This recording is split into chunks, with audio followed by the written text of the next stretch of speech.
Biometric চালু করার ক্ষেত্রে আমরা আধার কার্ড ডাউনলোড করার সময় যে সমস্যার সম্মুখীন হয়েছি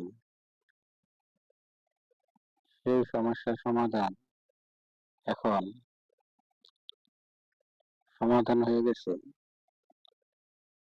এখন আমরা আধার কার্ড ডাউনলোড করার পদ্ধতিটা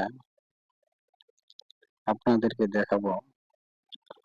আমাদের যখন প্রথমত বায়োমেট্রিক খুলে দেওয়া হইল, তখন আমরা আধার কার্ড ডাউনলোড করার ক্ষেত্রে যেটা সমস্যার সম্মুখীন হয়েছিলাম সেই সমস্যাটা আপনাদের সামনে এখন দেখাবো। আপনারা ভিডিওটা সম্পূর্ণ দেখতে থাকুন।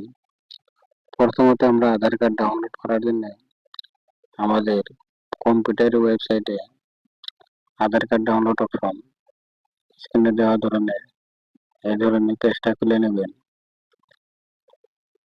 এখানে আধার কার্ড ডাউনলোড অপশনের সিস্টেমটা খুলে গেছে। খোলার পর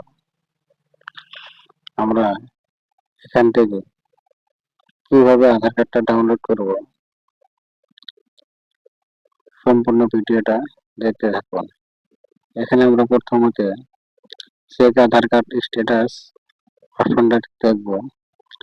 আমাদের আধার কার্ডটা রিজার্ভেশন প্রসেস না জেনারেট হয়েছে আধার কার্ড, এটা দেখবো। দেখার পর আমরা আধার কার্ড ডাউনলোড অপশনে চলে যাবে। এখানে আধার কার্ড ডাউনলোড অপশনের জন্য এনরোলমেন্ট আইডি নাম্বারটা আমরা এখানে সিলেক্ট করে দিলাম। সিলেক্ট করে এখানে আমাদের বায়োমেট্রিকের যেটা এনরোলমেন্ট নাম্বার, 14টা এনরোলমেন্ট নাম্বার, এই সংখ্যা যেটা এখানে দিয়ে দিব। আমরা এখন চলে এলাম এখানে লিখবো আমাদের এনরোলমেন্ট নাম্বারের যে 14টা সংখ্যা আছে সেই সংখ্যাটা এখানে টাইপ করা হয়েছে। এখানে আমরা এটা টাইপ করলাম। আপনারা নিজের থেকে আপনাদের এনরোলমেন্ট নাম্বারটা এখানে দিয়ে দিবেন। তারপরে আমরা এনরোলমেন্ট নাম্বারের সনটা দিয়ে দেব। তারপর আমরা এখানে সময়টা ক্লিক করব।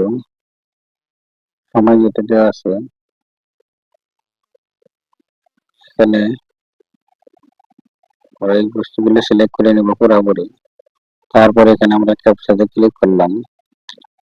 করার পর ক্যাপচা টাইপ করে দিলাম।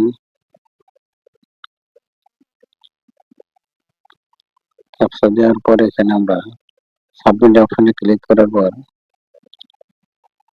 আমাদের এখানে your request will not be processed এই অপশনটা দেখা দিল।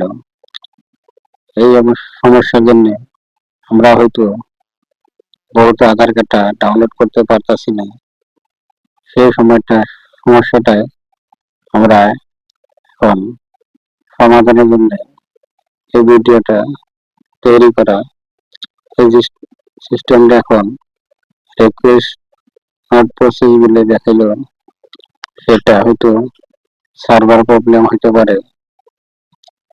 একটা আমরা প্রথমত এই সমস্যাটা আমরা আধার কার্ড ডাউনলোড ক্ষেত্রে যে সমস্যাটা পেয়েছিলাম, তারপর এটা সার্ভার প্রবলেম না জন্য আমাদের আধার কার্ডটা ডাউনলোড করতে পারি না।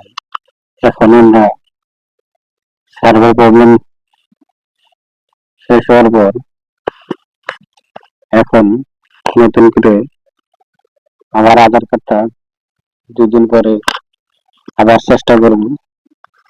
এখন আমরা পরবর্তীতে আবার এই এনরোলমেন্ট নাম্বারটা আমরা সেভ করব। দেখা যাক আমাদের আধার কার্ডটা এড হয়েছে কিনা, সেটা আবার আমাদের এখানে এটা আমরা চেষ্টা করব। এখানে আমাদের এনরোলমেন্ট নাম্বার দেওয়া গেছে। আমাদের এনরোলমেন্ট নাম্বার 14 ডিজিট। এখন আমরা এনরোলমেন্ট নাম্বারের সংখ্যা যেটা দিয়ে দিচ্ছি সেটা সম্পূর্ণ দেওয়ার পর তারপর এখন আমরা পরে সিলেক্ট ডিটেল এটা ক্লিক করলাম। ক্লিক করার পর আমরা ডেটটা দিয়ে দিব। এখানে ডেট যেটা লেখা আছে আপনাদের এনরোলমেন্ট নাম্বারটা ডাউনলোড থেকে এখানে ডেটটা সিলেক্ট করা হয়েছে। ডেটটা সিলেক্ট করার পর তারপর আমরা এটা দিয়ে দিলাম, মাসটা দিয়ে দিলাম। এখন আমরা ডেটটা দিলাম। দেওয়ার পর এখানে সময়টা দিয়ে দিব। সময় এটা মিনিট, এটা হলো সেকেন্ড। প্রত্যেকটা বস্তু সম্পূর্ণ দিতে হবে। দেওয়ার পর এখানে তথ্যটা আমরা টাইপ করব। ক্যাপচা টাইপ করার পর আমরা সেন্ড ওটিপি চলে গেলাম। হয়তো আমার ক্যাপচাটা ভুল হয়ে গেছে, আবার ট্রাই করব। এখন আমরা ক্যাপচাটা আবার ট্রাই করলাম। এখানে ক্যাপচা দেওয়ার পর আমার ওটিপি চলে গেছে মোবাইলে। এখন আমাদের যে সমস্যাটা ছিল এটা সমস্যা নাই। এখন আমাদের ওটিপি আমার মোবাইল নম্বরে ওটিপিটা চলে গেছে। চলে যাওয়ার পর ওটিপিটা দিয়ে দিলাম। 6টা অঙ্কের মোবাইলটা আমরা পাশে রাখি। মোবাইল নম্বরটা দিয়ে দিলাম, ওটিপি নম্বরটা দিয়ে দিলাম। আপনারা আপনাদের মোবাইলটাও সঙ্গে রাখবেন। আপনাদের মোবাইলে ওটিপি চলে যাবে আপনাদের যখন এখানে আধার কার্ডটা ডাউনলোড করবেন।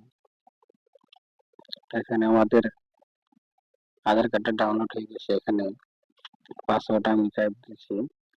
পাসওয়ার্ডটা আপনারা দিবেন প্রথমত আপনাদের নামের ফার্স্ট ক্যাপিটাল, আপনাদের নামের যে 4টা সংখ্যা সেই সংখ্যাটা ক্যাপিটাল দিবেন। ক্যাপিটাল দেওয়ার পর আপনাদের জন্মের যেটা বয়স আছে, ধরে নেন আপনার বয়স 2000 সনের জন্য আপনার সেটা শুধু 2000 দিয়ে দিবেন। দেওয়ার পর এই ধরনের আপনাদের আধার কার্ডটা ডাউনলোড হয়ে যাবে। আমাদের যে সার্ভার প্রবলেমের জন্য হয়তো 2 দিন আধার কার্ড ডাউনলোড হয় নাই, এখন আধার কার্ডটা ডাউনলোড হয়ে গেছে। ধন্যবাদ।